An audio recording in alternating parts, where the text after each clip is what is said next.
आता पाहूया पाऊस पाण्यासंदर्भातल्या टॉप 9 बातम्या। कोल्हापूरच्या पंचगंगा नदीने ओलांडली इशारा पातळी। जिल्ह्यातील 84 बंधारे पाण्याखाली। प्रशासनाकडून नदीकाठच्या नागरिकांना स्थलांतर करण्याच्या सूचना। सांगलीच्या शिराळा तालुक्यातील वारणा नदीला पूर। सावर्डे मांगले पूल पाण्याखाली। सांगली कोल्हापूरला जोडणारा हा एकमेव पूल वाहतुकीसाठी बंद। संततधार पावसामुळे कृष्णा कोयना नदीच्या पाणी पातळीत वाढ। कोयना धरणाचीही पाणी पातळी वाढली। धरणात सध्या 60.42 टीएमसी पाणीसाठा।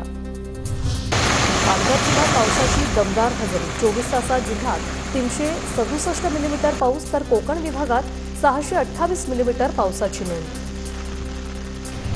रायगडच्या नागोठणे येथील अंबा नदीच्या पाणी पातळीत वाढ। मुसळधार पावसामुळे नदीच्या पाणी पातळीत वाढ।